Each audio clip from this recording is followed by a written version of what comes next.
A Nanny's Tale. A Cat Returns fanfiction by Yarning Chick. Read for you by the author. Chapter 11. The Revelation. The air was soft and cool, and moonlight spread over the enchanting garden. The tawny lord sighed happily and wrapped one arm around his fiancée's shoulder.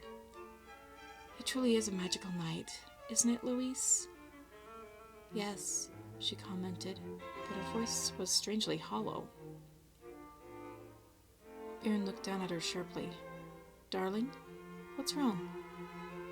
Those beautiful blue eyes began to overflow with tears, and the lovely white cat buried her face in his shoulder, clinging to him longingly. Why? She cried. Why don't you love me? Baron's heart nearly stopped in his chest as he hugged the feline and kissed her soft ear. I do love you, he assured her firmly. Why on earth would you ever doubt that, darling? Her clawed paws, which had not yet begun their change, took a dangerous hold on his shoulders. Then why haven't you kept your promise to me? She demanded, her eyes still overflowing with tears. Why haven't you remarried by now? You promised me our children would have a... Baron gasped as he jumped out of his covers, his blood running cold. He put one hand over his chest to steady the irregular heartbeat. A nightmare, he muttered to himself, looking around his bedroom in the dim light of dawn. Almost of their own volition, his green eyes trailed up to the portrait of his beloved wife. It could have just been the dim light, but her china blue eyes seemed sorrowful. Baron groaned as he slipped out of bed and threw on a bathrobe. I haven't married yet, because I haven't met a woman worthy to finish what you started, he said aloud with a note of finality, gazing at the portrait. I will keep my promise when the right one appears. Why did his heart still feel like a block of ice? He sighed tiredly and headed for his bathroom. A hot shower would do wonders. Suddenly, a bit of movement from the window caught the tawny feline's eye. He stopped in order to get a better look. His green eyes widened in disbelief. Despite the fact that the two had stayed up the night before to finish polishing the stair banister, the Yoshioka siblings were up at the crack of dawn, perhaps involved in an old tradition. The two were standing side by side, slowly rotating and extending their arms in unison as their feet moved around in an equally slow pattern. Baron bit his lip, wondering where he had seen that practice before. His thoughts were suddenly dashed as Hashi flashed an evil grin and quickly jabbed his hand toward his sister's side. She jumped and twirled in the air before landing a good 5 feet away, her entire body lowered to the ground like a tiger about to strike down its prey. An equally evil smile crossed her lips, although there was no true malice in the gesture. Completely shocked, Baron watched as his two housekeepers began sparring, their movements nearly as quick as lightning. Haru seemed to almost impossibly bend over backwards to avoid Hashi's fist, while at the same time throwing him over her head. He rolled safely and jumped back onto his feet so he could turn and attack again. Absorbed in the aggressive dance, Baron leaned closer to the window and rested his arms on the windowsill so that he could rest his head on the cool glass. His breath almost immediately fogged over the sparring match, causing the feline lord to mutter under his breath and quickly rub one sleeve across the glass so he could see again. But it was already too late. Hashi had somehow landed solidly on the soft dewy grass, with his sister's foot firmly planted on his chest. There was a surprisingly gentle smile on her lips, which easily showed through as she spoke softly to her brother. Baron squinted his eyes, trying to get a better idea of what words her lips were forming. Too fast, Hashi? That's always a trap you need to watch out for. Hashi grimaced as he took the arm she offered him and got back on his feet. Sorry about that, sis. I'll work harder. She beamed proudly and kissed his brow while hugging him close. That's enough practice for today. Baron should be waking up soon, and it'll be a little difficult to explain why two ordinary peasants know how to fight like this. We could always tell him the truth, Hashi offered as they walked back towards the house. Baron could just make out his sister's reply before she moved out of his line of vision. But would he believe us? I'd rather not take chances with this job. Thanks all the same. The orange and cream cat stayed by his window for several minutes, completely stunned. Just who are you two? He whispered. What is it that I wouldn't believe?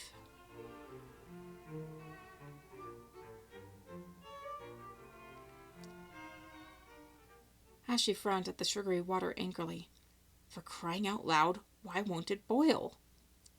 His sister looked over at him and laughed while stirring a blue-spotted batter with a whisk.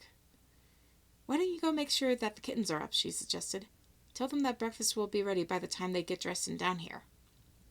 He grinned and ran for the door while his sister put her whisk carefully aside and ladled spoonfuls of her strange concoction on the hot buttered frying pan in front of her. The door creaked open again. Haru looked up through her glasses to see Baron walk through the kitchen door. She smiled at him from behind her glasses before turning back to the blueberry pancakes. Good morning, Baron. Did you sleep well? The tawny lord took a minute before answering. Well enough, Miss Haru. And yourself? She shrugged, keeping her eyes on the pancakes. Pretty good. Are you going to be staying home today, sir? Baron shook his head and walked up next to her. I'm afraid that King Harold needs my assistance today. May I ask you something, Miss Haru? Sure, fire away. The dark human started flipping pancakes. Baron took a breath. Why did you come to work for me? She looked over at him, slightly alarmed by the question. Well, the owner of the Dragon's Breath Inn didn't need more helpers, and he said that you would probably hire me on the spot for my looks alone. He cocked his head at her. Beg pardon? Only plain girls need apply, she reminded him, flipping the last pancake. Besides, if I didn't try to get you to hire me, Hashi and I would have needed to sleep in a gutter again. What? Baron asked, incredulous that his sweet-tempered Nanny would stoop to that. The bespectacled human shrugged again as she sliced an orange open and started crushing it into a special contraption for juice. We've had to do that a couple times since we were orphaned 3 years ago. It's hard to find a decent job that can feed both of us, and I didn't want you to hire me out of pity. He stared at her again, making her feel a little uneasy. She doubled her advances on the orange pieces, trying to ignore his gaze. I enjoy working for you, Baron. This is the first job I've found that can provide for me and my brother while at the same time enjoying the work. You're a good man, or cat, she added hastily, to work under. We're happy here. Sniffing the slight burn coming from the stove, the human girl immediately dropped the oranges to stir the sugary water and add a bit of maple for flavor. She could feel Baron's eyes on her as she flipped the perfect pancakes onto a plate, started the next round of fluffy treats. Why were you orphaned? He asked softly. Haru's heart froze with the memories of that terrible night. There was a fire at the bookstore, she said finally.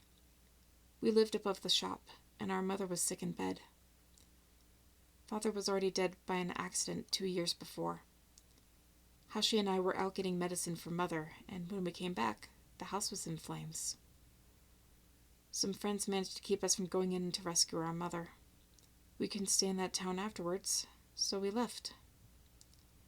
As she put the pancakes on the beautifully set table, she suddenly felt Baron's hands on her shoulder as she was gently but firmly turned around to face him. Despite the feeble protection her thick glasses gave her, Haru suddenly felt very defenseless against those mint-green orbs, which glowed worriedly. There was something strange in his gaze, almost a tight worry over something she couldn't quite place.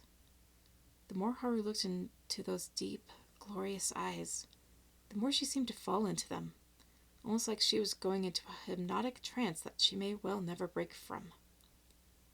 Although the brunette knew that her feline employer meant her no harm, and probably never would, her heart began to pound a frantic warning from his strangely gentle touch.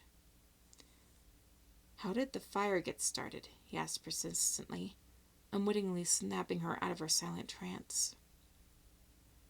Haru's breath gave a shudder with memories of that night, and of the dancing flames that had consumed what was left of her life in the village. Slowly, she reached up and gently took Baron's hands off her shoulders, not used to being touched by anyone except children. He seemed a little surprised over his hands or her reaction to them. The brunette couldn't say. Whatever the reason, Baron's hands came down to his sides, almost to his back. I have my suspicions, but that's all they are, she said finally. The authorities didn't give us a clue as to why it happened. Not that it matters anymore. Even if we know the reason, it wouldn't bring Mother or the shop back. All that's left is the future. That's always what's left. Baron nodded, his gaze warm and compassionate, though still slightly worried. Haru managed a small smile and poured the maple syrup into a more attractive container and placed it on the table. If I can make sure that Hashi has the happy childhood I had, then my debt to Mother and Father will be The door burst open, and Lily seemed to fly through the air and attach herself to Haru's waist, completely free from her usual ladylike demeanor. "Blueberry pancakes?" she squealed. "You're the best, Haru. Good morning, Father." "Good morning," Baron managed to say, feeling strangely disappointed, although he knew it wasn't over his daughter's behavior. Ellie ran in next, followed by Hashi as he laughed his head off. The reason for the human boy's mirth became clear as Thomas hopped into the kitchen while trying to tie on a shoe at the same time. He grimaced at the laughter from the adults before finally sitting down at the table to finish the shoe tying. Baron let loose one last chuckle as the family sat down for breakfast and started passing the steaming pancakes around the table as Haru flipped the next batch to keep it from burning. "Can you stay home today, Father?" Thomas asked hopefully. Baron sighed as he monitored Ellie's syrup-pouring technique, particularly the amount. "I'm afraid not today, but I've made it clear to both Majesties that I'm going to spend the entire day with all of you tomorrow." His 3 kittens gave a whoop of delight as the tawny feline's eyes were drawn, almost magnetically, to the slim brunette woman flipping the next batch of pancakes onto a fresh plate. "You'll watch them, won't you, Haru?" he asked, trying not to sound too worried about it. The brunette looked over at him for a moment and smiled.